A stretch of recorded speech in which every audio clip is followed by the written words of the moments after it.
Hi there, I'm Don Ferguson, and I'd like to welcome all our stock car racing fans to this year's third and final stop for the MASCAR Tour here in New Brunswick. The venue today is the High Bank quarter-mile oval of Petty Raceway. This racetrack always draws an enthusiastic crowd of spectators as well as an eager bunch of drivers. Today it draws an avid volunteer video crew as well. Today we'll be seeing the track from more angles than ever before. One of these angles is from the perspective of Bill Cahoon, who will be reporting from the center pit field. Bill, what will be happening down there today?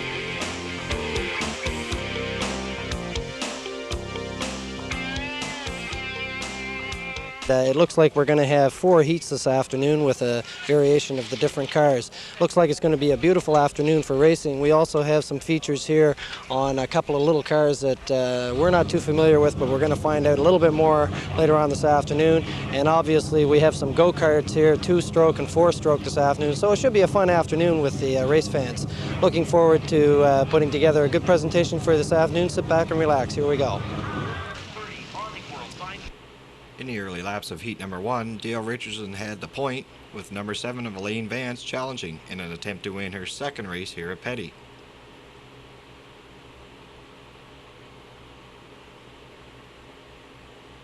Lurking behind them was the number 2 car of Terry Clattenburg,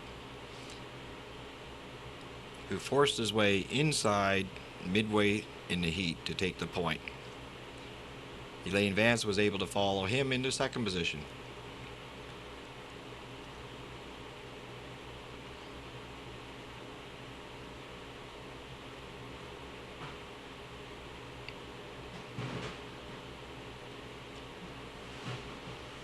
Once out in the lead, Clattenburg was able to cruise on to an easy victory with Elaine Vance in second and Dale Richardson in third.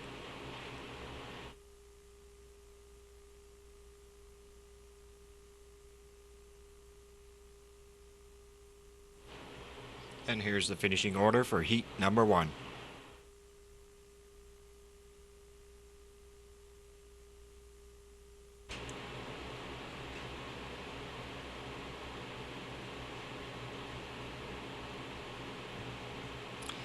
In the second heat, the pole sitter was Dave Pierce, but Bobby White took advantage of a good running car and was able to pass for the lead. Stevie Henderson took advantage of George Kuzgulik as he went wide and was also able to pass Pierce for second position.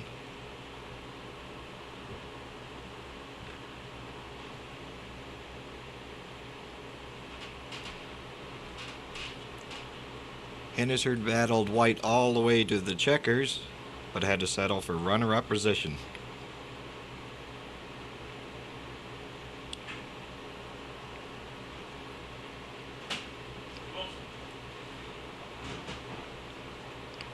They were followed by Wayne Smith and Mike McKenzie, with Dave Pierce slipping all the way to the rear.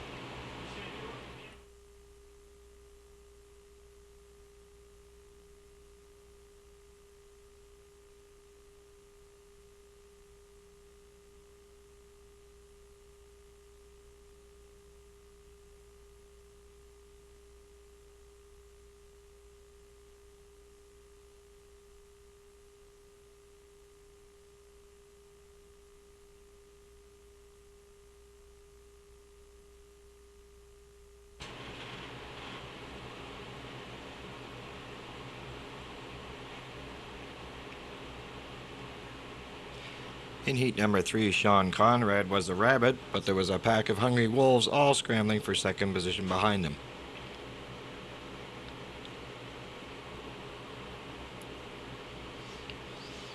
Greg Stewart finally broke free to take second position, with Jim Dunn finishing third just ahead of Dean Clattenburg.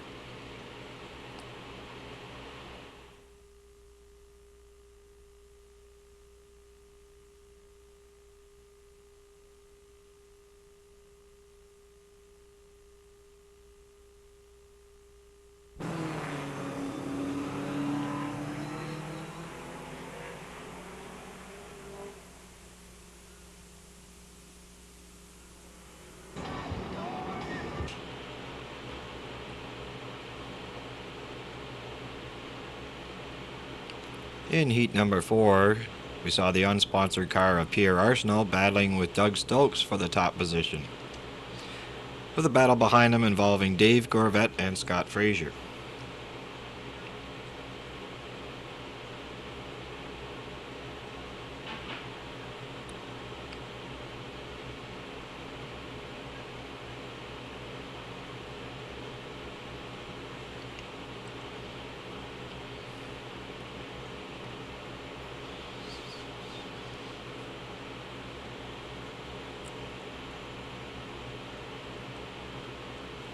At the finish line, Gorvette triumphed over Stokes, and Frazier was a victor for the 3rd place position.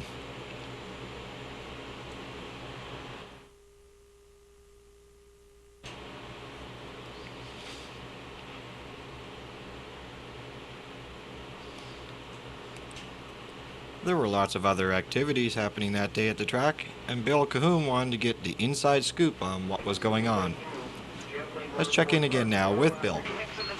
Okay, we're back down in the pit area, and we've just witnessed the introduction of what they call the Legend Series cars.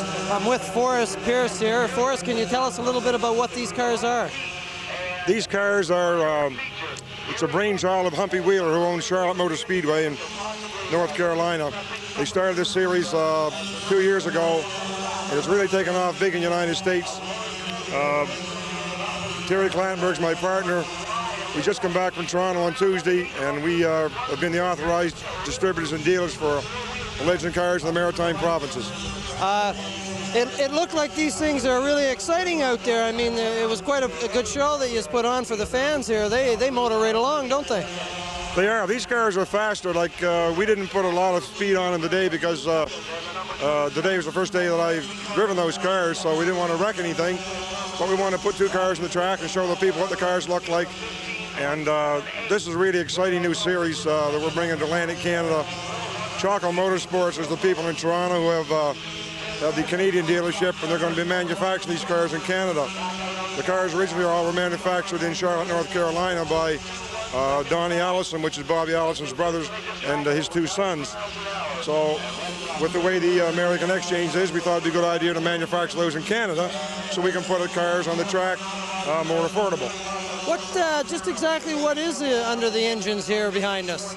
These cars are really a well-bred 5/8 model race car. It's a frame that you see almost like a MASCAR, the rack and pinion steering. It's got a Yamaha 1200cc engine, putting out about 125 horsepower. The rear ends are a recycled Toyota, which the gear changes can be made for the particular track. And these cars are capable of speeds up to about 80 miles an hour tops. Probably on a track like this, we'd probably run 60, 65 miles an hour. Well, that's interesting. So we can look forward to seeing this class of racing sometime in the near future, I presume. What we're doing now is we're doing our promotional work now, and we're taking it through whatever races are left on the MASCAR Tour. Then we'll be showing at different car shows and dealerships in New Brunswick, PEI, and Nova Scotia. And we'll be taking orders for those cars, and they'll be built in Canada. And we're going to run a national series next year. And these cars can be raced all over North America. And in fact, they're going to be raced in Mexico in '95. And we're going to bring this exciting new series to Atlantic Canada. It's a new breed of racing. It's not expensive as other types of racing may be. And what Humpy Wheeler wants to do next fall, if our program goes right in Canada, they're going to call it like a free trade race. It's going to be Canada, U.S., and Mexico, hosted in North Carolina, bring the top drivers down from each country, and have a free trade shootout. So it's just another class for the boys to get behind the wheel and show their stuff. It's a great competitive raceway. This has taken off really big in the United States. We'll bring it to Canada, and we're going to have support vehicles at all the tracks to promote our product, and we plan on putting on a first-class show for everybody. Okay, Forrest Pierce with the Legend Series, thank you very much for joining with us today, and good luck in future endeavors. Thank you very much. We'll see you again. Okay. One of the most economical forms of racing is go-karting. What these little speedsters lack in size is made up for with sheer seat-of-the-pants driving fun. I personally sure saw a lot of grins from these guys after their first run on the high banks here at Petty.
Now let's bring you up to date on the MASCAR driver standings coming into today's races.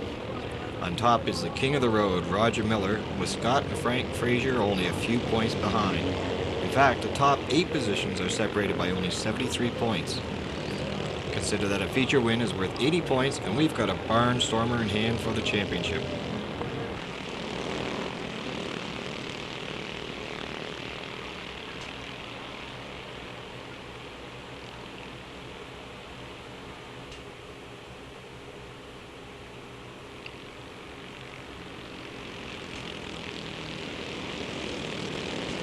Let's check in again with Bill Cahoon.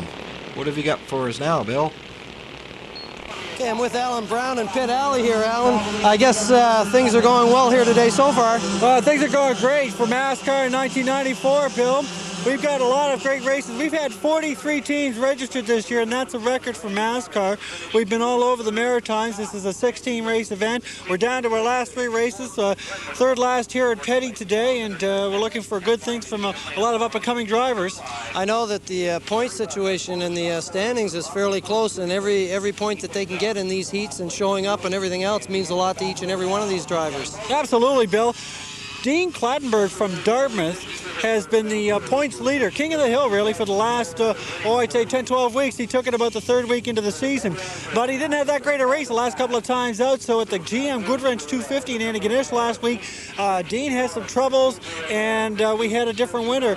And it meant a big difference in the points. Now, Roger Miller from Kennecook, Nova Scotia, he is up on top, but he's not holding the lead by much. About 8 points behind him is Scott Frazier, who won the GM Goodwrench 250, and behind him, ironically, is his dad, Frank Frazier, a 30-year racing veteran. And then behind Frank is Dean and Mike McKenzie. So, yeah, you're right. The next 3 races are going to be very important to those top 5, drivers on the point standing in the MASCAR season. It should make for an interesting afternoon of racing amongst these guys. I mean, there's a lot of talk down in the pits, and everybody is harried up for a good afternoon of racing. Where's the next stop on the tour after Petty? Okay, we go back to Halifax for next week, September the 10th at Scotia Speed World, and then on the 17th we're over in Prince Edward Island, Oyster Bay Bridge and Raceway Park. So we invite everybody to come on out. Race time is always 7 o'clock. Most events except for this long weekend. So I was talking to a couple of the drivers a little earlier on, and they're quite pleased at the way that the MASCAR people are putting on these shows for them these days. Exactly, and the thing is, for the first time ever, we're getting national television coverage. The ProMark production folks have been here for 3 races this season, and they tape for a show called Raceline, which is on a channel called the Sports Network, of course, and the shows will be shown this fall. So look for those on your cable station, the Sports Network, and it should be just a dynamite show. Well, I'll let you get back at it. I know you're a busy boy during these races. So thanks very much for taking the time with you today, and good luck. Thanks a lot, Bill. Take care. Okay. Thanks a lot, Bill. We'll be interested in getting back to you very shortly down in the pits. Well, before the feature, we had the B feature, or the last chance race. Due to a poor finish in his heat, perennial frontrunner Frank Frazier was forced into the B feature. But once there, he made no mistakes and kept himself out front.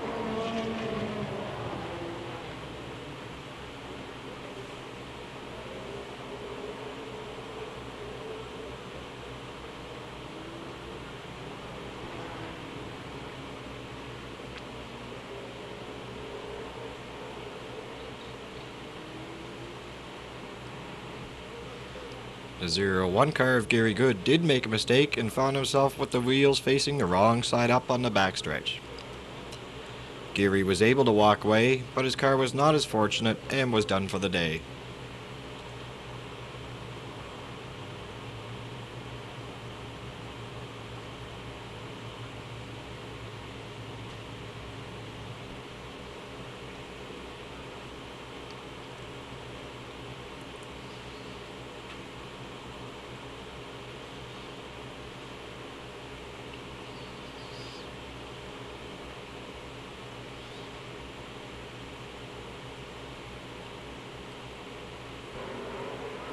On the restart, the 6 car of George Kozkulik made a challenge for the point, but found the traction lacking on the outside and was relegated to 3rd.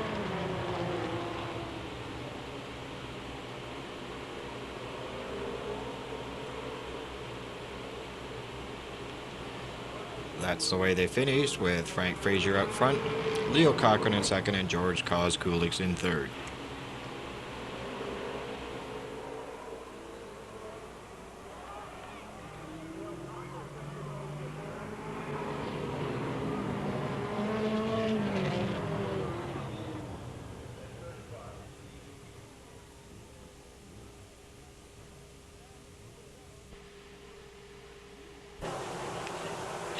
I'd like to welcome now into our broadcast location Mary Jean Brown, our official from MASCAR. Mary Jean's going to fill us in on all the technical details as usual. Thank you very much for inviting me again to this nice afternoon. Isn't it always nice up here? Yes, it is. Nothing ever happens here. It must be God's country. Petticoat's a beautiful place. It is, and the crowd's just absolutely gorgeous for this gorgeous day, nice and hot. And it's got to be ideal for the drivers. Yes, it is. It'll be good for them in the daylight. Their tires will probably be just a perfect temperature for them, so we should see some pretty fast action today. Okay, the cars are lining up for our feature 100 laps here today. It's 100 green laps. Yes, it is. That means that any yellow flag, any laps under the yellow flag do not count. We're going to get 100 laps for sure. And the final 5 laps, too, cannot be run under yellow. How does that correct. work? Yeah. What we will do is if there would be an accident in the 99th lap, then we will go back 5 laps. So we're always going to have that 5-lap dash. That's right. And the reason we've done that is the fans have told us that they really like the green racing. They don't want to miss a thing. They enjoy the racing so much, so we've tried to accommodate the fans. We listen as much as we can and want to bring them a good race. Oh, that's good.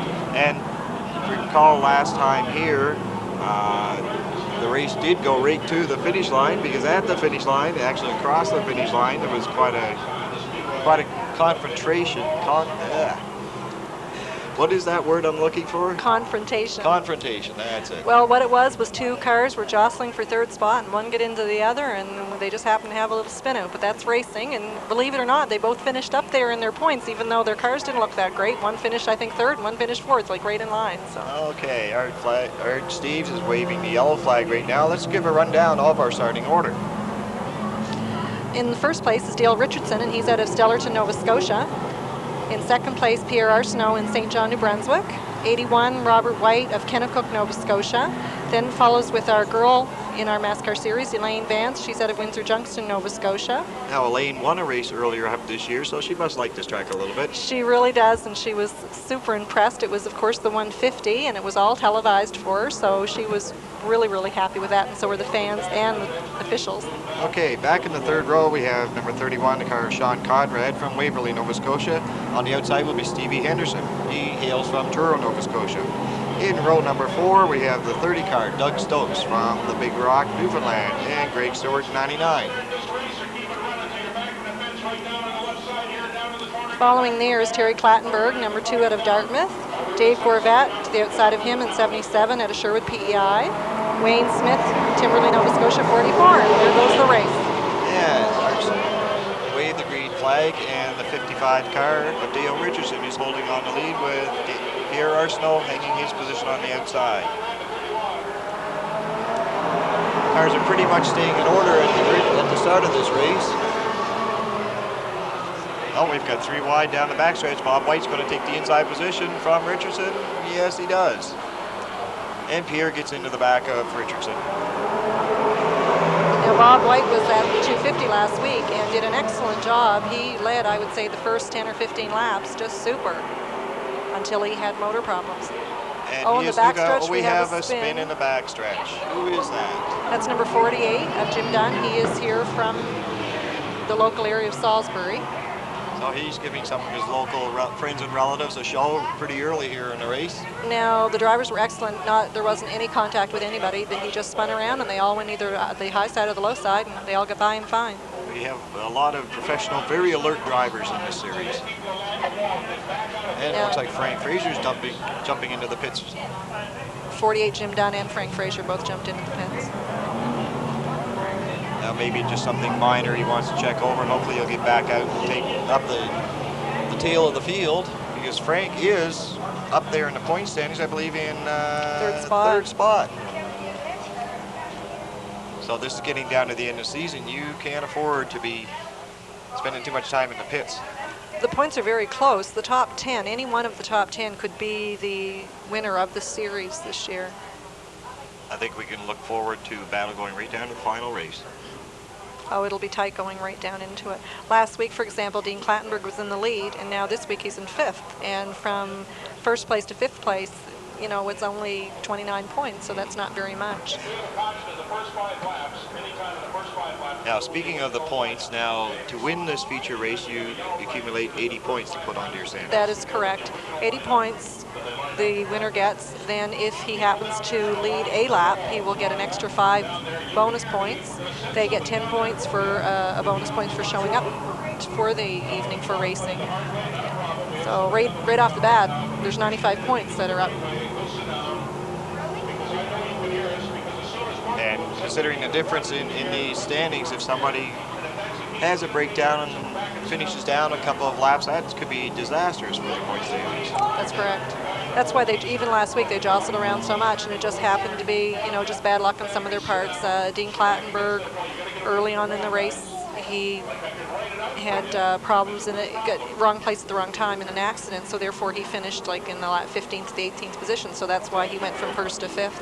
But again, if he finishes good today, he could be right back up top. Speaking of starting in the middle of the rows, a lot of our lead drivers are back in the middle of the pack, and we have Frank Fraser's back on the tail end of the pack. We expect to see a lot of action for these guys moving up through. Oh, definitely. Well, and Jim Dunn has also returned to the track, taking up the scratch position. So the first 4 or 5 rows are pretty much the way they started, and they're coming back around to the green flag.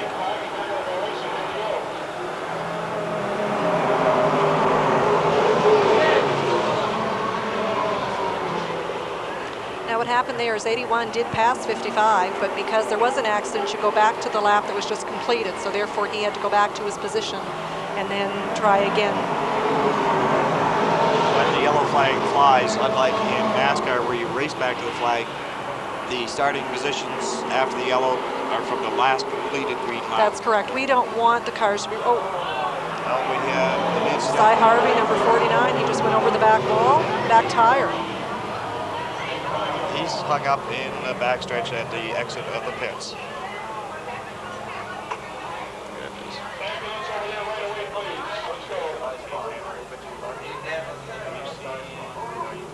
Cy Harvey's getting out of the car, so he's just fine. Unfortunately, from our camera location here, there we can just see him getting behind the starter's flag, starting stand. We can see him back there. He's just fine, as usually everybody is. It's very rarely that we have any physical injury to any of these drivers. The safety equipment is really important in MASCAR. We make sure that the cars, in our rule book, they have to have proper caging, they have to have proper safety equipment, being a helmet, safety belts, the fuel cell. There's so much that we make sure that the drivers are safe at all times. That's the #1 thing. And somebody who will testify that will be the 10 car who, during one of the heats, ended up upside down. Mike McKenzie last year? Is that who you're thinking? Oh, today. Yes. 01. Oh, it was 01. Oh, I was looking at it upside down. Right. That's right. Gary Good. He went over into turn 3, and he's fine. The safety equipment is very important to the drivers, and of course, it's for their own good, so they make sure that they have the best. Yeah, damage to the cars, you just take it back to the shop and you put it back together. But damage to a person, you just have to avoid at all costs. That's right. Well, while we're under this yellow flag, why don't we check here in the pits with our roving reporter, Bill Cahoon. Okay, I'm down here in the pit area with Scott Fraser, one of the leading point men this year from Shubenacadie, Nova Scotia. Scott, you come from a long way back this year, I hear. Yeah, we were quite a ways back. We weren't even thinking about points halfway through the year. We had a terrible first of the year, but the second half seems what cars were really working and we're coming on real strong. You've gone through a couple of vehicles to get you to where you are here right now, I understand. Yeah, we started off with one car and then switched to another, and in all we run 3 different cars this year. The point standing's pretty tight up there at the top, and I guess every heat, every feature, every race really means a lot to the guys now going into the last 3 races. Yeah, now the pressure's really on the top 5 drivers. The points are really close this year, closer than I think they've ever been, but no, we try not to think about them and run a race and race to win. Well, I guess you don't want to be thinking too much out there when you're down behind the wheel. I mean, there's a lot going through everybody's mind. There's been some spills here this afternoon, so you really do have to pay attention to what you're doing out there when you're behind the wheel. You definitely can't lose concentration. There's things happen in a hurry out here. Well, Scott, I'll let you get back at it. The B feature is just finishing up here now, and I know that the green one will be will be going shortly, so we'll let you get back at it. Good luck to you this evening, and I hope you have a good race. Thanks a lot. Okay, Scott Fraser down here in the pit area. Well, thanks for that interview, Bill. We'll just get back to green flag racing. Looks like Art Steves has got them all lined up. At the head is Dale Richardson with Pierre Arsenault still on the outside. Elaine Vance is still in her 4th spot behind them. She's hoping for another good finish here today. She's been doing very, very, very well in the season this year, finishing sometimes in the top 10 even in the features. And of course, as you said, she won a heat earlier on this year at Petty.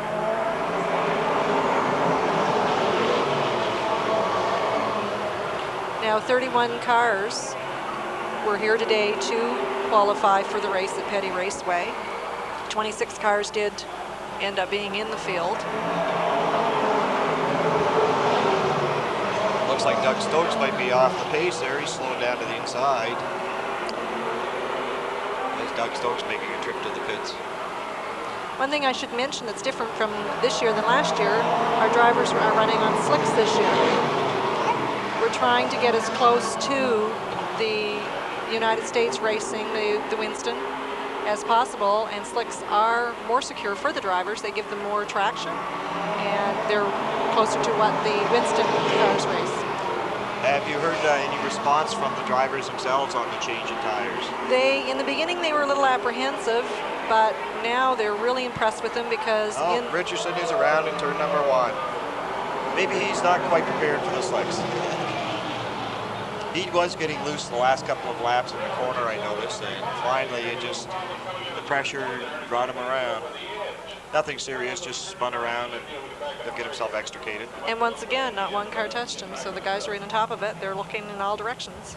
And coming around that corner, you have a very, very short field of vision with the banking and sharpness of the turn. So, you know, they're doing an excellent job picking, cars up in the corner. And that is a quick corner when you come into it. When you're out there and you're going around, it's right on top of you very quickly. Now Dale's going to go into the pits, backside of the pits, but he's going to go into the pits. Now he could have had a tire going down. That's one thing with the slicks. When the tires start to go down, they go down very quickly, and they'll definitely turn you. Well, our pace car is out again. This is GM is a sponsor this year. They sponsored a triple header. Is that right? Yes, they did. Our GM Super Series. The first race was in Petty. The second one was in PEI, and then last week we finished it up in Antigonish, Nova Scotia. GM has come on board quite strongly with us. They had television for us. They brought in Raceline on TSN, and all 3 races were covered, and they will be announced later on in the season when they're going to be shown. We hope one to be shown the end of September, one in October, one in November. So they're going to be really exciting. I'll be looking forward to those. And of course the Budweiser MASCAR Tour once again this year, and Budweiser will be coming on again next year with the tour. Oh, it's good to have those long-term plans. Yes, it is. Well, General Motors has been good to us. Our local dealer in St. John, Brett Chevos, would like to thank Rob McTavish for providing transportation for getting our crew up here. We have quite a large crew today. You'll see some of the different camera shots. Right now you're looking at a shot back from our pace car. Now the pace car driver again this year is Glenn Brown. He's driving this year. Now he's got hopes next year of going back into his race car, his MASCAR, so we probably will have a new pace car driver. Of course, our president is Ken Packham, and he is also our announcer. And Al Robinson, Irvin Lakovetsky, and Jim Hallahan are our vice presidents. Without the officials and the volunteers, you need everybody for it to come together. So it's really important to name these people. Myself, I'm the secretary helping today. Kim Robinson, she's the treasurer. We have Dave McMillan as the chief pit steward. Brenda Dunphy is the pit steward. Bruce March and Dave Dixon are the tech men. Verda Jackson is the head scorer, with Lorraine McMillan and Ray Lee McMillan being the assistant scorers. Robert White is our race director. Art Steves is the flagman that you see out there, and Steve Pettipaw is the assistant starter. Liz Hallahan and Nancy Lynch are the administration assistants. There's lots of different typing and things that have to be done through the years. Charmaine Jackson helped with our ticket sales for the pace car, and Al Brown is our media person. Just another one of the good crews that all come together to put on this fine MASCAR racing. That's right. We need the drivers, we need the sponsors, and we also need these officials who give up their weekends every weekend to come on the tour. It's you have to love it though when you're involved with it. Oh, we have somebody over the top turn. I didn't quite see that. Pierre Arsenault is involved. That was the 81 car, and he just brought himself back on the track. So it looks like Pierre Arsenault, even though he didn't go over the side, got the worst of that. And another one of our front runners, Dale Richardson, is making a trip to the pits. Now he was just in earlier and then went back out, so something may be not just right with him.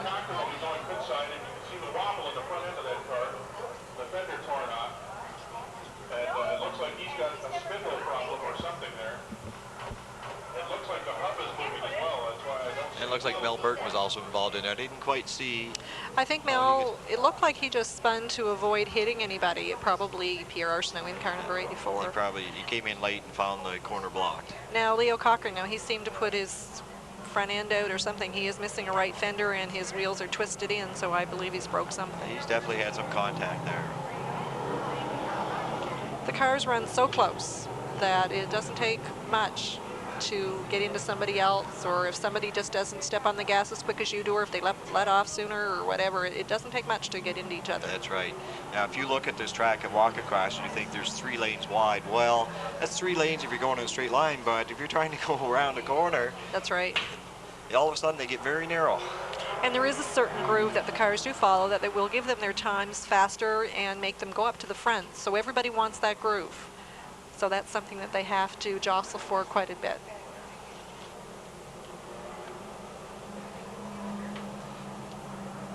Well, Bill Cahoon was talking earlier with some of our lead drivers. Let's go down now to Bill. Okay, we're back down in the pit area, this time with Frank Fraser, the father of Scott Fraser. We just had a chat with Scott, and I guess you took the B feature here, which means that you do get into the final race, which means a lot to you guys in terms of the point standings, too. Yeah, very much so. Like, we're now down to the last 3 weeks. We don't usually think of points or try chasing them, but 3 weeks to go and we're close to the front. That's on your mind a little bit. You got to gauge a little bit, aim at trying to finish first and then trying to get the best position you can for the last 3 weeks. Yeah, it looks like the guys are putting on a pretty good show here this afternoon. There's some cars that are running in pretty good condition. A lot of guys are running real good. You know, we're battling right now with an ill handling car. We keep working on it. We've had it good here other days. We'll probably get. Hopefully, we'll hit it before the feature today. But we're a little off the paces yet. I guess that's all part of the game, though, is making sure that everything is working properly, and a little bit of luck is involved sometimes too, I would think. Once that green flag drops, about 75% of it's luck. The rest of it's the little bit that's left maybe is the driver. Okay, Frank, thanks very much for taking some time with us here this afternoon, and good luck to you this evening in the race. Well, thank you. We need luck. Okay, good. Thank you. Well, Art Steves has the flags crossed. He's got the cars all crossed over in maybe one more lap here to go to green. This gives the guys a chance to tighten up, you know, get their motors ready, their tires hot, just to get everything organized to get going, get racing. And the pace car is off, so they'll start picking up speed here in the back stretch. As they glance over at the green flag, they know what's coming. Now, some of our lead points getters I see are about halfway through the pack now. There's the 00 car, the 92, the 80, Roger Miller. They're working their way up through. There's quite a group of them there together that I expect will be running up to the front before long. Now, Bobby White, number 81, he's finally trying to get ahead of it with number 67, Steve Henderson, really trying to take over lead spot now. We've done a little bit of shifting there since our last few laps. Oh, Henderson is real loose, and he's coming around.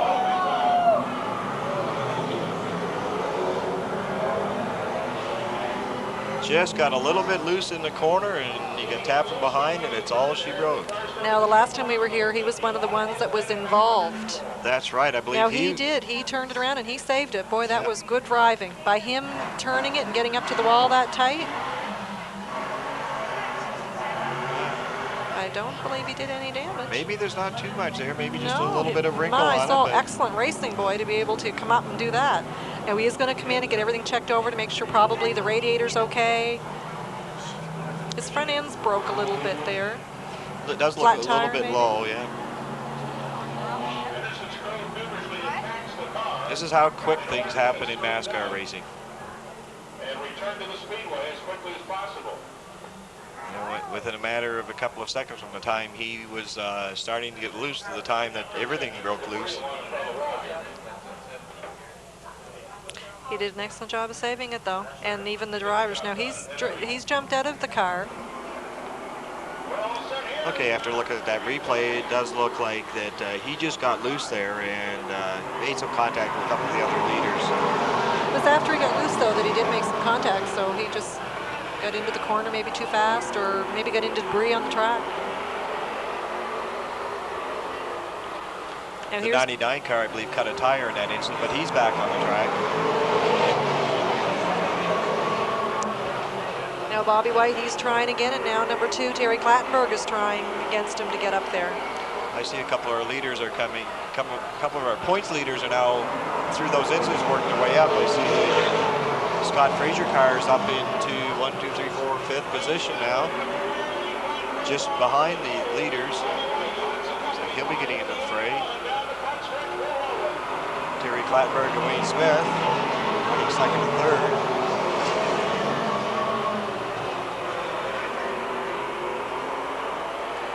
So Bobby White is officially in the lead now. He has worked his way there and kept it for a couple of laps. And that gives him an additional 5 points for leading this lap.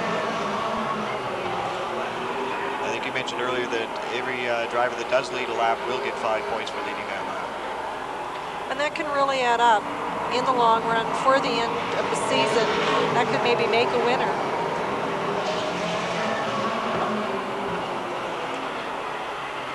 You see Scott Fraser's now battling up for 4th position. He's battling Dave Corvette.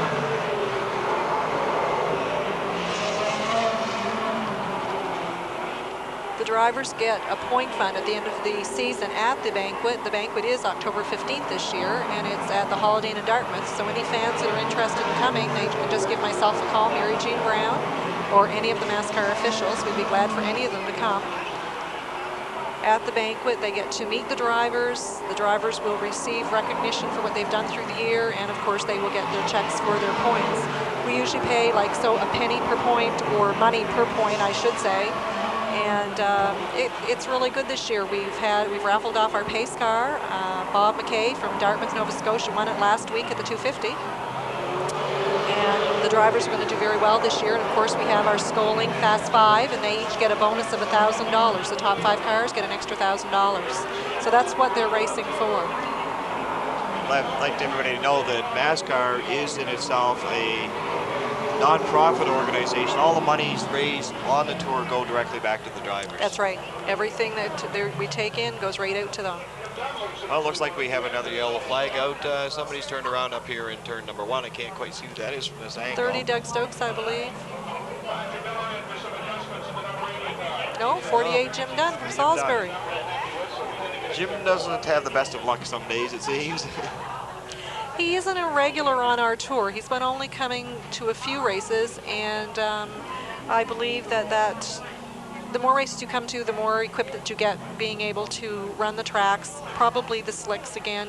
He hasn't been running that much with us, just some of the bigger races, and of course some of the local races. Now it could be due to sponsorship, or he only wants to run close to home, because after all, in MASCAR Tour we certainly do a lot of traveling. We race in Petty, in Riverglade here. Next week, for example, we're in Halifax, Nova Scotia. The week after that we go back to PEI. Then we've raced to Sydney, Nova Scotia this year. The 250 last week was in Antigonish. We're all over. Well, that's why it's called a Maritime Tour, because it does travel the Maritimes. That's right. And we pick up a lot of fans, and believe it or not, we have a lot of fans that come each week to see us. They will follow us from race to race. Now, last week, it was unfortunate that the lights went out for a little bit, and we hardly had any fans leave. The race didn't get over till 2:30 in the morning, and the place was still packed. It was really good for the drivers to see that. It was good for us officials, and the sponsors just went wild. They were just super happy. It really says something about what this tour is all about, and you know how much the fans do enjoy it. Well, so far now, we've got 48 cars registered. I already have 3 cars registered for next year. So it's really growing. The drivers certainly are enjoying themselves. The crew's enjoying themselves. It's very family oriented. The wives come, the children come. Before and after, you get together and meet them and talk with them, and it's really great. Yeah, I've gotten to meet many of the drivers here, and they're all very personal people and really down to earth, and they come here because they really like top-notch racing.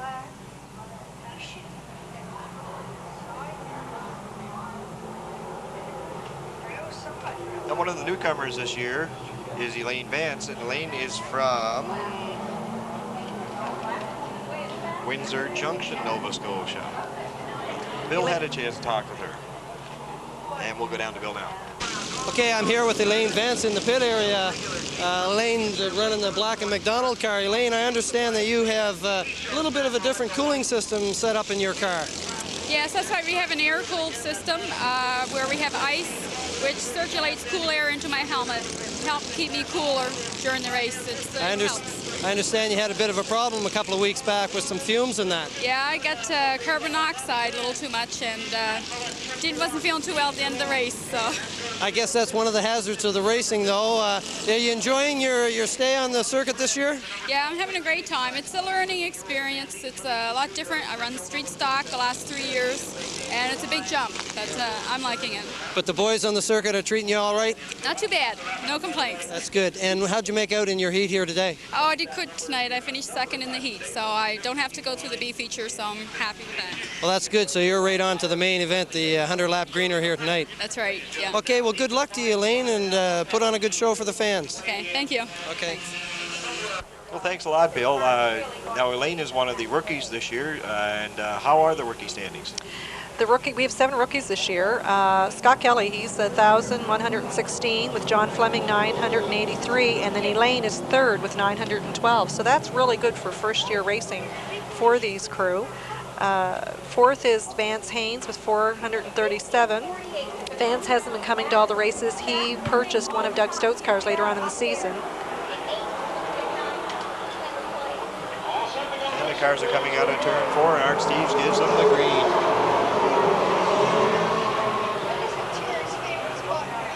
Again, we have Bobby White maintaining the pole, and that's Clattenburg on the outside, and Wayne Smith following up. And the 00 of Scott Smith.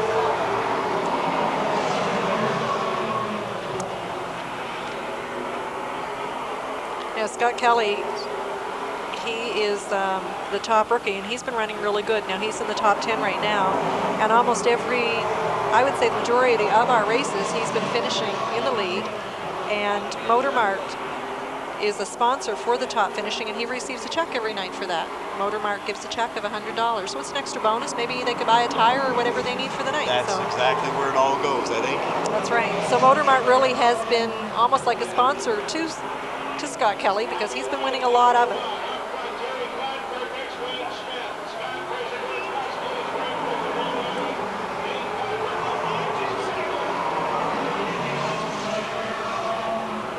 Bobby White, he's a newcomer. I believe this is about his 4th race. He purchased his car later on in the season and decided he wanted to come with the Tour.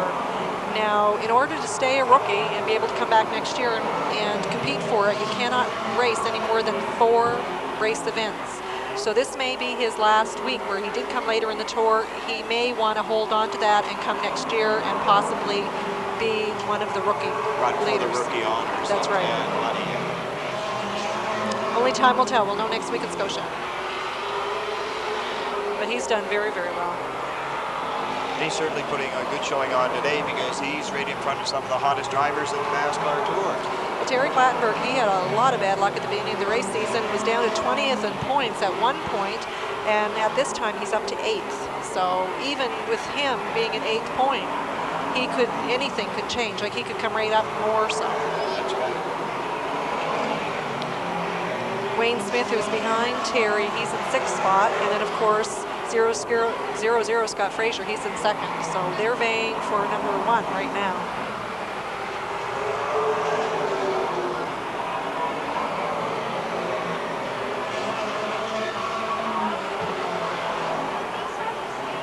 Now that we've had a few green flag laps, I think the drivers have got the tires and the engines all warmed up to operating speed. We're going to find out who's really going to show a little bit more power, because it takes a little while for that to start to happen.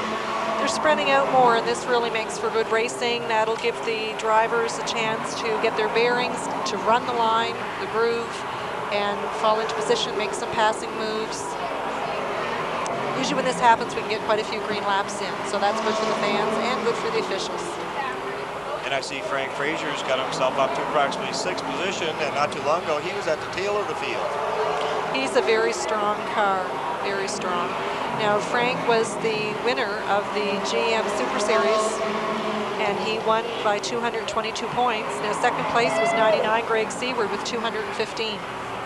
And 3rd was Roger Miller with 214. So 1 point was between 2nd and 3rd. And we have a yellow flag. Oh, somebody's gone down in between. Mel Burton is in between 1 and 2. I don't know if he'll be able to extricate himself from there. Might need the aid of a tow truck. That's quite a steep incline down there. The track is very steep here, and it gives the guys a good runoff. It's a really good track to run on. This track is many drivers. This is one of their favorite tracks. And I'm here at the tech inspection area with Bruce March. Bruce, exactly what is it that you look for here in the tech area? Basically, after these heat races, we're just checking the weights to make sure that their total weights are all right, and the left side percentages are to what they should be. Okay, so each and every car has to respect the rules of the association. Exactly, yes. Well, is there some pre-check stuff that goes on down in this area before the races actually start? There isn't. It's not a mandatory thing. Most people know what they have to be after the race, so a lot of them check it beforehand just to make sure they're all right. So does this get to be a very heated area sometimes down here? It can be, yeah. It can be. Okay, Bruce, well, we'll leave you get back at it now, and good luck the rest of the afternoon. Okay, thank you. Okay, thanks very much. Bruce March. Okay, we're back at, the cars are lining up in crisscross fashion, but you'll notice that the lead cars are on the outside here, and the cars that are on the inside have been lapped. The pace car is off. That means we're going to get a green flag this time around. Now that race stoppage was from Mel Burton, but he's back out on the track. And as it stands right now, Dave Gorbett has his lap back, if he can maintain his lead over 81 for at least a lap. He's a very strong runner from PEI. Very nice gentleman. Very quiet man. Very strong this year. I've never seen him so strong. He's really done his homework over the spring. The other competitors don't make it easy. He's got a lot of work to be able to run up front. A lot of homework through the winter, that's for sure.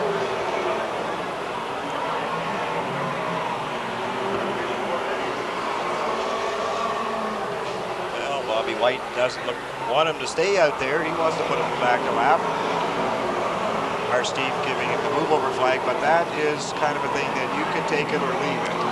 Well, I mean, he is trying to hold his position, and he is trying to keep his laps. Of course, he's just not going to pull over and let him take it. He's going to make him earn it. He's going to race it, yep.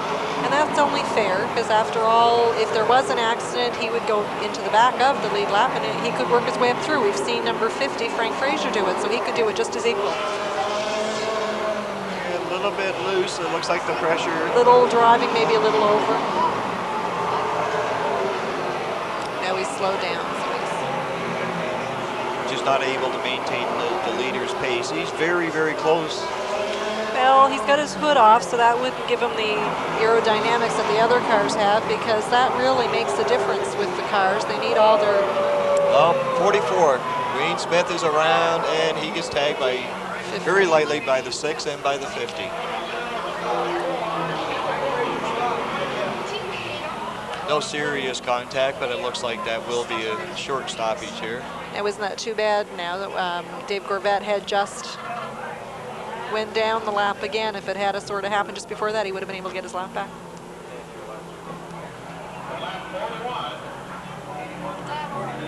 Oh, they're all gone. Now number 40, Mel Burton, he's stuck up on the curb again. He's having a hard time in turn 1. Yeah, the curbs here are a very noticeable curve. You don't want to make contact with them. It can put your toe out in on your car, and then that makes it harder to steer for the drivers. So, you know, it is important to not hit each other tires and not go over curbs. But racing accidents happen, and I think he just tried to, again, avoid an accident and spun around. Better curb than a crunch fender or maybe a radiator. And of course, GM Goodwrench, our pace car went last week. It went to Bob McKay, as I said, and GM Goodwrench brought one of their cars for us to use as a pace car this evening, which was really good of them. Special thank you to Paul Dunn and Dan St. Andrews. They've been a great help this year.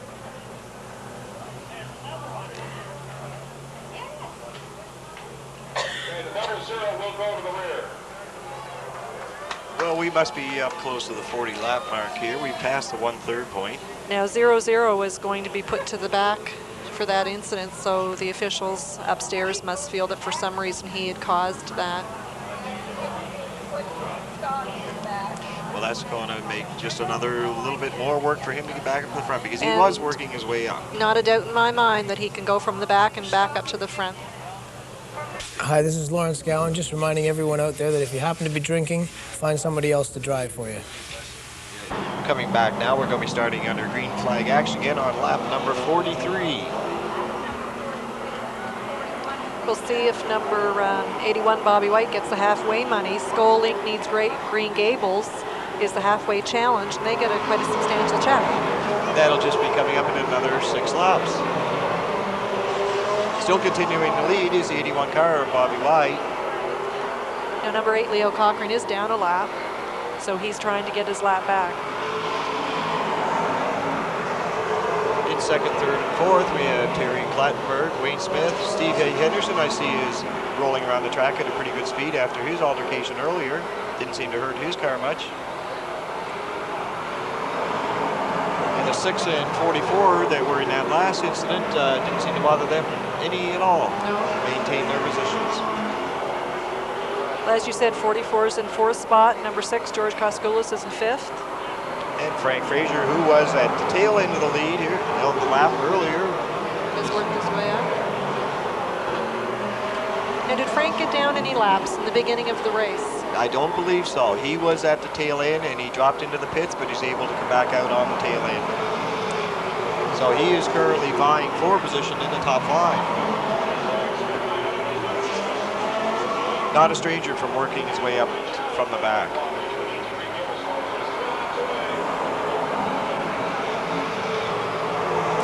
GM at the 250, the final GM Super Series of the point standing. As I said, Frank Fraser was the winner with 222 points, and he received a motor for that last week. And this is a race motor, so anybody that knows anything about racing knows that that's quite a good gift to be winning. It certainly is. You never know when it might be needed. Although they do get good mileage out of the motors, they're not overstressing the motors so much that they can't get a little bit of economy out of them. The drivers and the crew chiefs know what they want. They know how quick to turn them, what gears to put in. Sometimes they make mistakes, and you'll see occasionally a motor blow up. It might be because they're trying to turn it too fast. Most of the time, the drivers and the crew chiefs, the crew, they know what they want. They know how to make their motor go. Okay, we're coming up to the halfway flags.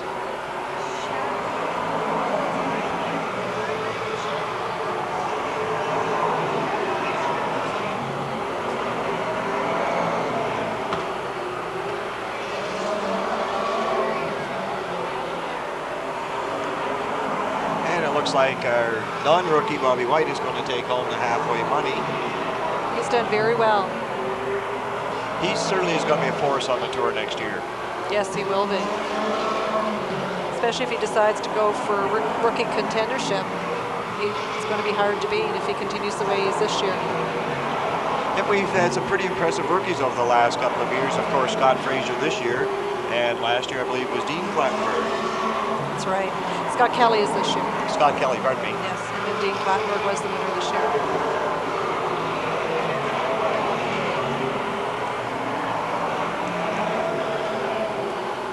Now there is only about 133 points between first and second place in the rookie standings, so that's something that within the next 2 weeks could change depending on what happens with Scott Kelly and what happens with John Fleming.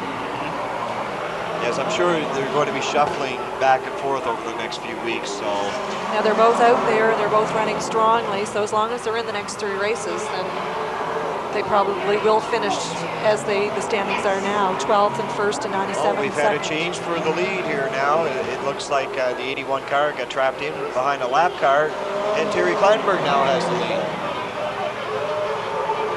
Of course, Terry has many years of experience behind his belt, so he'd be able to probably see ahead a bit or just got the lucky break.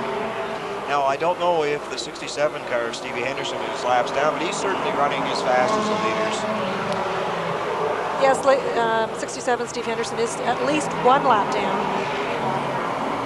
I'm not sure if he's any more than that, but he is at least 1 lap down because on the restart he was started on the inside. I believe, he's thinking that he has the car that he could get some laps back here. And he probably can by the look of him. He's running pretty good without any fenders or hoods or nose piece. Stevie Henderson has been racing with MASCAR since the beginning, and he is a very good driver. He's a very good sponsor.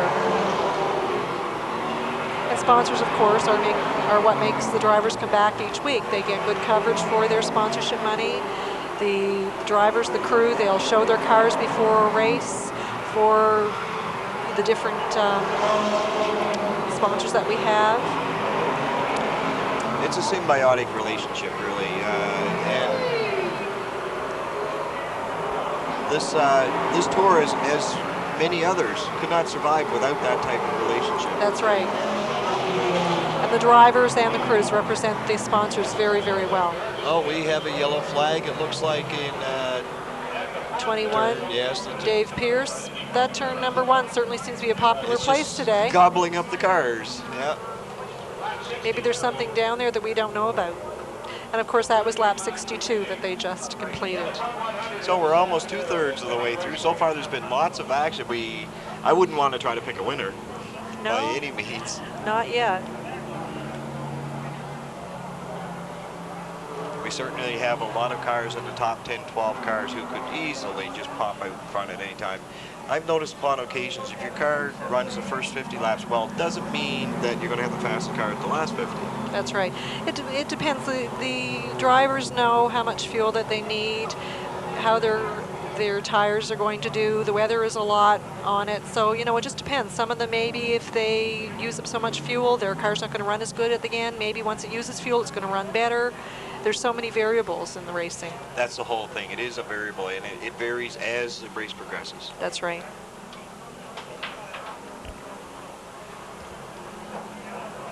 The fans that have come today are certainly getting a good race.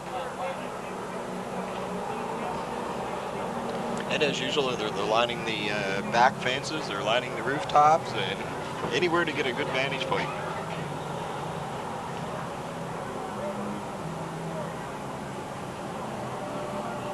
Well, one thing when the fans came today, I mean, the Budweiser 100 is exactly that, 100 green lap racing, so that makes everybody happy. We're down here in the pit area with Roger Miller. Roger, you're right on top of the point standing, so I guess these last 3 races certainly do mean a lot to you. Yes, they do. I've come a long way since last year. I hardly finished up in the points at all last year, and this year here is a good year for me. So a bit of luck going along with you this year too, in terms of being in there and being able to finish the races. So every point really means a lot to you guys in these last 3 features. Yes, it does. Makes quite a difference. Scotty's gaining quite a bit on me on the last week or 2. And I just hope to have a good finish today. Yeah. Well, you've qualified through the heats and you're on into the green. Is there much work to be done in your car before the start of it? No, she's ready. Everything's ready, and all you're hoping for is a good, long, hard race now. Yeah. Okay, that's great, Roger. Appreciate you taking the time. Good luck in the feature race here this evening, and good luck on the point standings. Okay, thank you. All right, Roger Miller down here in the pit area. Okay, the cars are coming around down the front stretch now. We're getting a signal 1 lap to green. The pace car is going to dip off, and he has.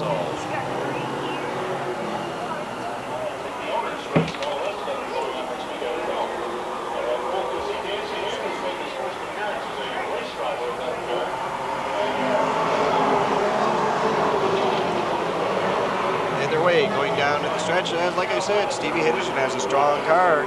He is obviously a lap car now. He's on the inside. Oh, number 8, Leo Cochran. Did he possibly? I think he locked his brakes up a little bit going into the corner. But Henderson is just hanging on for everything he can. He probably expects that there could be a yellow flag about any time. So as long as he stays out front there, he's got a chance to back up around in the rear of the field. Certainly holding his own against Terry Clattenburg, and Terry Clattenburg is the leader.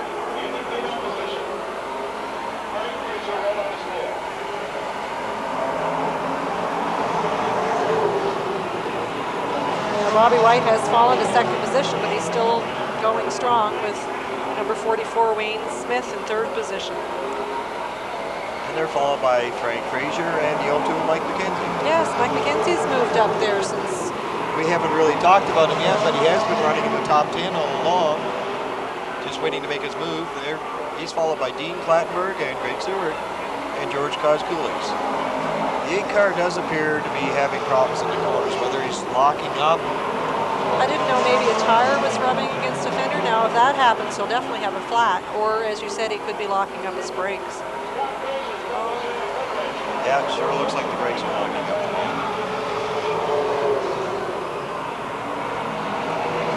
Meanwhile, back up front, Frank Henderson is maintaining not the pole, not the lead position, Steve Henderson, pardon me, but he's trying to get that lap back. I'm sure Terry would rather be in front of him. Put some more distance between himself and Bobby White. Yes, because Bobby White seems to be gaining on Terry a bit there. Now, maybe Steve Henderson is holding Terry up a little bit. Maybe just enough, but yes, you're right. White is definitely closing in. Now Wayne Smith in 3rd. Now he seems to be back at least 2 car distances in between Bobby White. So far right now, 3rd and 4th are quite spread out. Well, Bobby White is just about up on the bumper of Clattenburg. Maybe he's going to try to get a little revenge for when Clattenburg would buy him in traffic. No, Henderson moves right out of the way. He says, no, you guys can have your race. Which that is very good of Stevie Henderson, because after all, Terry and Bobby White, they both have something more to gain with the first positions. And you certainly don't want to be involved in an incident that does affect the leaders. The drivers in the MASCAR circuit are very good sports, very sportsmanlike, and it really is a pleasure working with them. Well, we'll see now. Clattenburg has a little bit of clear room before he runs into any traffic. And he seems to be running away from Bobby White. He has pulled away since he's gotten around Henderson, that's right.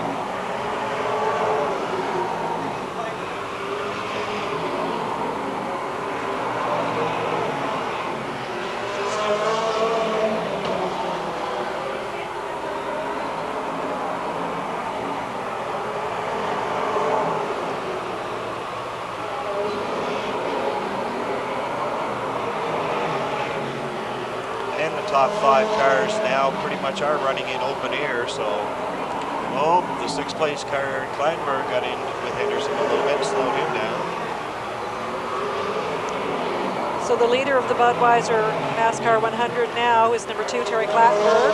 2nd place is 81, Bobby White. 3rd is 44, Wayne Smith. 4th is 50, Frank Frazier, and 5th is 02, Mike McKenzie. Now all of these so far are Nova Scotia cars.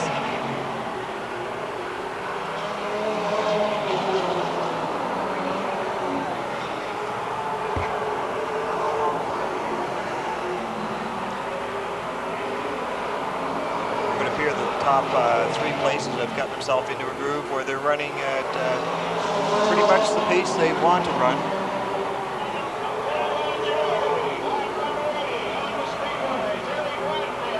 Down to about 20 laps to go now. And again, the leaders are going to start running into some lap traffic. There's Peter Arsenault that we're going by right now.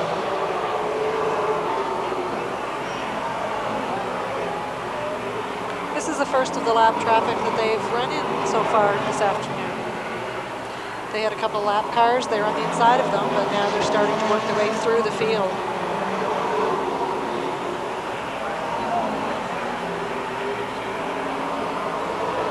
Top 3 positions are maintaining about their pace.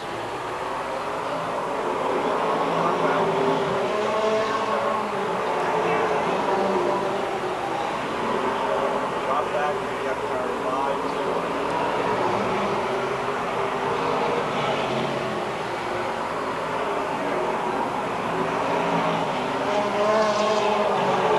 There's our 4th, 5th, and 6th place grouping. They're running quite close together. The 7th place car of Greg Seward. The 4th place car, 50, Frank Frazier. The 5th is 02, Mike McKenzie. The 6th, 92, Dean Clattenburg. And then, as you said, 99, Greg Seward. Oh, we have an altercation in the backstretch again. Let's see who's involved here.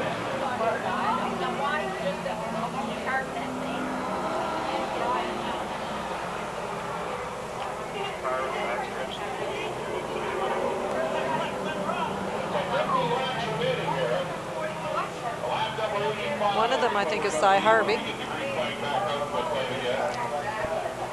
Yeah, definitely Cy Harvey. That's the 2nd time that he's been that hole today. And 2 digits on the other car, white car, number 48, possibly? Yeah, that would make it Jim Dunn, I believe. Yes, Salisbury. They're both out looking at their cars. Obviously, again, they're quite fine. Now that other car, if the one is 48, now the other car could possibly be 21 of Dave Pierce. I'm not really sure. I don't know if it's Cy Harvey or Dave Pierce. But we know that one is 48. Okay, we're down here in the pit area with Sean Conrad now. Sean, you had a bit of excitement there earlier on in the warm-ups. Yeah, car number 28 there lost an engine in front of me, put a whole bunch of oil down on the racetrack, and I just went right in and nothing I could do, went off the track, airborne, dropped about 15 feet in the other side, and tore the right front right off the race car. So the boys in the pit area here had a real job putting her back together for you, did they? Oh yeah, we put about $1,000 worth of new parts back on the car to get out for that heat race, but we won it, so that was a good deal. Yes, and congratulations on that. That's quite a job. I mean, this is not an inexpensive hobby that you're into. Definitely not. I mean, one of these cars, top-notch competitive, ready to go, is worth about $45,000, $40,000 to $45,000 for the best gear, and that's a lot of cash. You got to have $50,000 to $60,000 to run a season with one of these cars, and on top of that, there's 10 guys that have that kind of gear and are real competitive. So by spending that kind of money, you don't come out ahead of everyone. That's just to stay even. Yeah. Well, I know that everybody, there's a buzz around here today. It looks like there's going to be some good racing going on. I know the first couple of heats has been pretty close. Definitely. I mean, there's been all year 10, 15 cars with top gear capable of winning. And every week there's usually 5 to 10 cars who are set up real well and are going to really run hard for the front. So we haven't had any races yet where it's been uncompetitive. It's been a battle for the win and for the top 5 positions every single week. Very competitive series. It looks like the MASCAR people are putting on a pretty good event here for you today, too. definitely, I mean, they're all volunteers. They do a lot of work. We appreciate all that they do. They do their best to put on a good show, and we try to run a good competitive show and, you know, put on a good show for the fans, which is what we're here to do. Try and sell some of our sponsors' product, which basically is what allows us to do this all the time. Well, that's great. We certainly wish you good luck for the rest of the day, and I'll let you get back at it and help them out back there. Okay, thanks. Well, we're back. That was the 8 car, I believe, that was involved in there with the 48 car. We thought it was Cy Harvey at first. Yeah, it was Jimmy Dunn for 48, 8 Leo Cochran. And he has pulled out right in front of the leaders at the flag, so he's going to have to keep himself out of the way here now because those leaders are going to want to get by him fast. Now 48, he was able just to pull right out, fall right back into place, and then Leo just needed a tire change, and he was back on the track. So neither of them even missed a lap. But Leo is a lap down now. Yes, he is. Again, out front we have Terry Clattenburg, Bobby White, followed by Wayne Smith and Frank Frazier, putting a lot of pressure on Wayne Smith back there. 5th and 6th are 02 Mike McKenzie and 92 Dean Clattenburg. They're followed by Craig Seward and George Koskuliks. And rounding out the top 10, I believe that's Scott Frazier.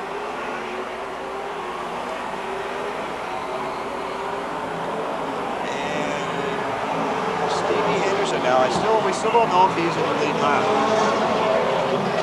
Unfortunately, we don't have direct contact with the scorers here.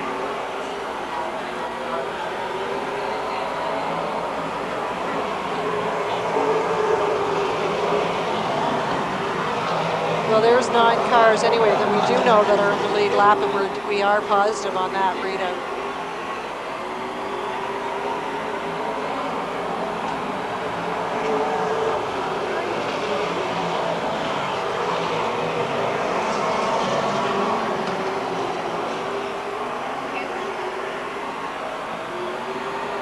Now 26 cars started this Bud MASCAR 100.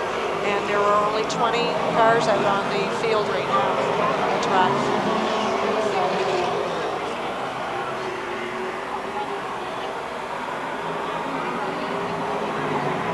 And we have a yellow flag again. I don't see the incident as yet. They're making them go up, so there must be something on the track. They're telling him to go high. Sign somebody has dropped 7, something in number the 1 car 1, yeah. spun and turned 3. Again, that's a popular place. 7 laps to go. So we've got 93 laps in. And this gives us the opportunity. He's going to bunch the leaders up once again. And if anybody's got anything in their car that they haven't used, that was the time they're going to have to bring it out. Now, when they line up the cars here, this should tell us who is in the lead laps because the lap cars will go to the inside and the leaders will go to the outside and they will follow into the position. Okay, so that answers the question about Stevie Henderson. I do see him lining up on the inside lap. So that leaves us in the top 10 positions. Terry Clattenburg, Robbie White, Wayne Smith, Frank Frazier, Mike McKenzie, Dean Clattenburg, Greg Seward, George Koskuliks, Scott Frazier, and Danny Idiot. And then following Scott Kelly, who is our rookie top leader as we speak now. Elaine Vance follows in behind that, and Jimmy Dunn follows behind that. So even with his couple of mishaps, he's still been able to be on the lead lap. And he's going to maintain his position in the rookie point standings.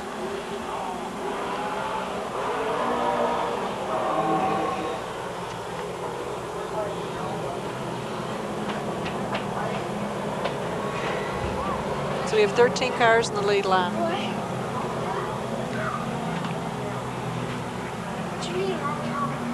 And now there's 19 cars out there, so we have 6 that are down laps. Be it 1 or however many more that they are down, either from accidents or being passed by the leaders. But they still stay out there because you're going to accumulate points from your finishing position. The no matter how many laps you're down. That's right. Well, it goes down, as you said, 80, but down by 2, 78, and so on. So even if you're in the 13, 14, 15 position, you're still going to end up with quite a few points to add on to the standings now. So every point counts towards the end.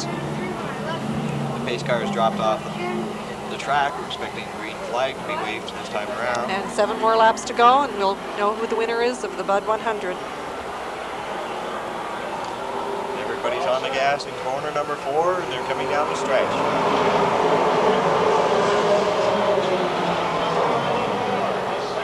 And Terry looks strong right at this moment.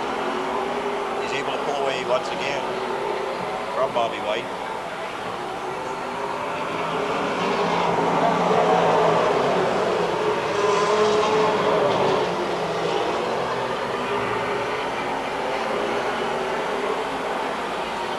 Steve's waving 5 fingers. We have 5 laps left to go.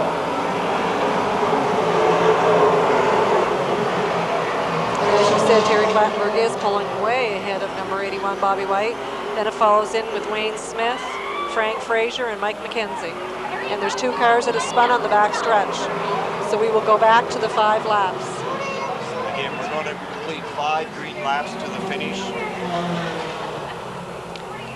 That's Elaine Vance, and was that Jim Dunn? I think. Yes, it was. He's having a hard time keeping his car going the right way. Okay, we're here in the pit area with Scott Kelly. Scott, I understand that you're one of the leading rookie racers on the circuit this year. Yes, I am. Okay, and what got you started in racing? My father had been racing for quite a few years, and he just got out of it here the other year, and I started taking over. And is this the first year that you've been in the MASCAR circuit, is it? Yes, this here's my first. I ran a couple races there last year, and then this here's my first full season. And what racing were you doing prior to the MASCAR? I was in street stocks there for a few years, and then I moved up to Alton Wheel there for, I think, 3 years, and then I got into this. Yeah. So you're in with the big boys now. How are you finding it this year? You learned a lot on the track? Yeah, it's a bit different towards what I'm used to, but it's coming not too bad. Yeah. So there's only 3 races left on the tour this year, and it looks like you've got a good shot at coming out on top as Rookie of the Year. Yeah, it don't look too bad as long as everything goes right. Well, I guess there's a little bit of luck involved with it too, eh? How's the track look out here today? Oh, not too bad. I think everything will come around after a bit. I noticed the first couple of times that you're out there, you were a little loose going around the corners. You made an adjustment for the second time that you come out and looked to handle a little bit better that time. Yeah, it seemed a bit better there the last time we were out, maybe to get a bit better for the feature. Okay then, Scott, good luck to you this afternoon. I hope you have a great race. All right, thanks. Thanks very much, Scott Kelly down in the pit area.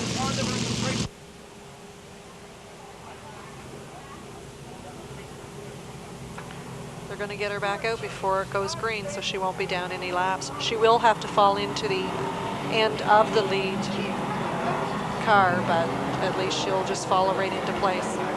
Once again, laps under yellow do not count. So that while they are circling under yellow, if you're able to get going again, then you just fall in again at the tail of the lead lap. Yes. And here they come to green.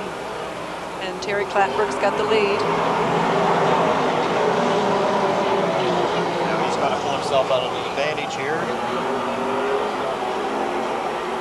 And Wayne Smith is going to get into the altercation here very shortly. From the looks of it, he's putting everything he's got into getting by the Bobby White car.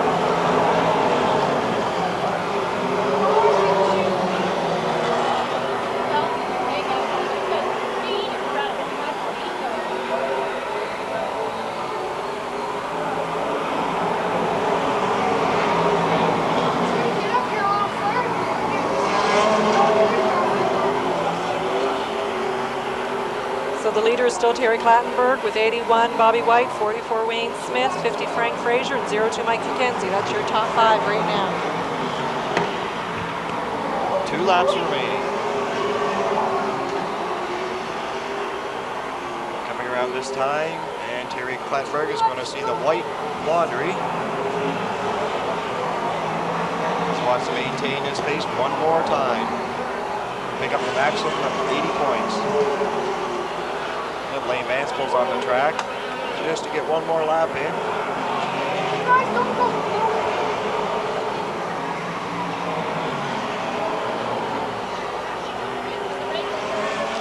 And it looks like the winner of the MASCAR 100, Budweiser MASCAR 100, is going to be Terry Clattenburg. Yes, yes, it's over. It's over, Terry. And once again, there's an altercation on the backstretch. If these cars can get across the line, that's how they'll finish.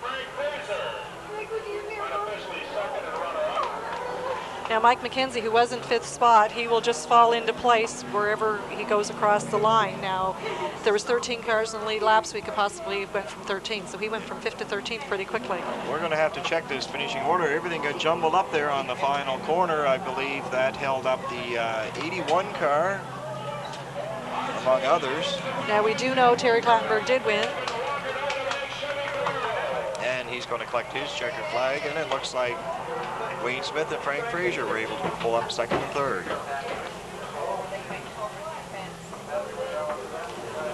Certainly an exciting finish. It just goes to prove you don't leave the race until the last lap because you never know what could happen. That's right.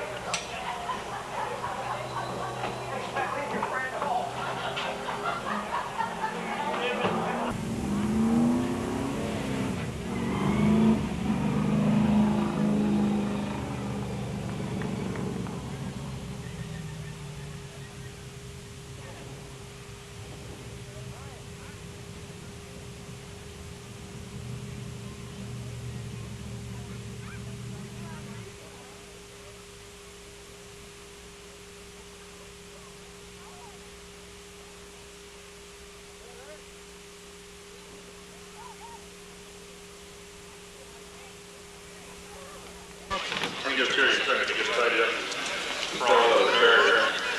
There.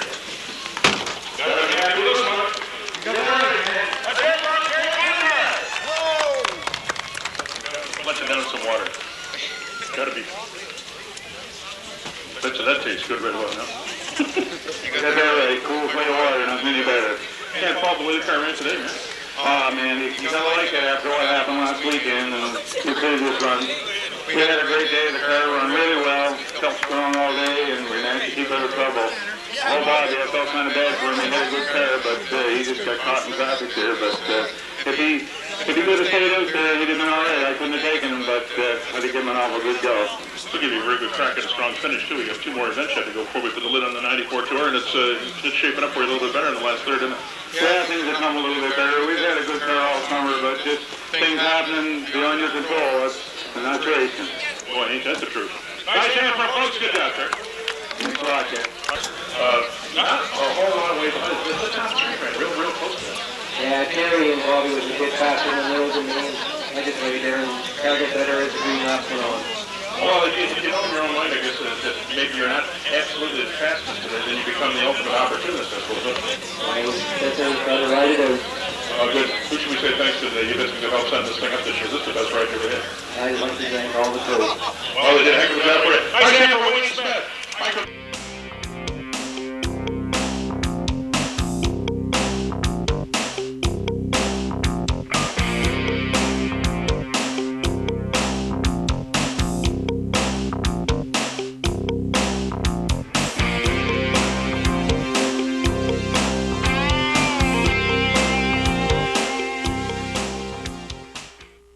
Well, there you have it, folks. On the wrap up of another great day of MASCAR racing.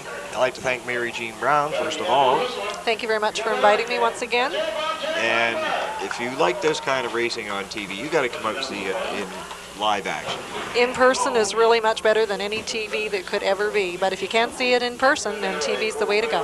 And we'll try to keep you updated on the MASCAR standings. Looking forward to bigger and better things next year. For the 95 season, yes. And be watching for, this isn't a plug, but TSM will be carrying 3 of your races. The Good Range 150 that was held here at Paddy Raceway in Riverglade. And then the next one was the 200 in PEI. And then the 250 that was held last week in Antigonish, Nova Scotia. Super Series. Okay, I'd like to thank all of our crew and Bill Cahoon down in the pits. And until next year, happy racing. Bye now.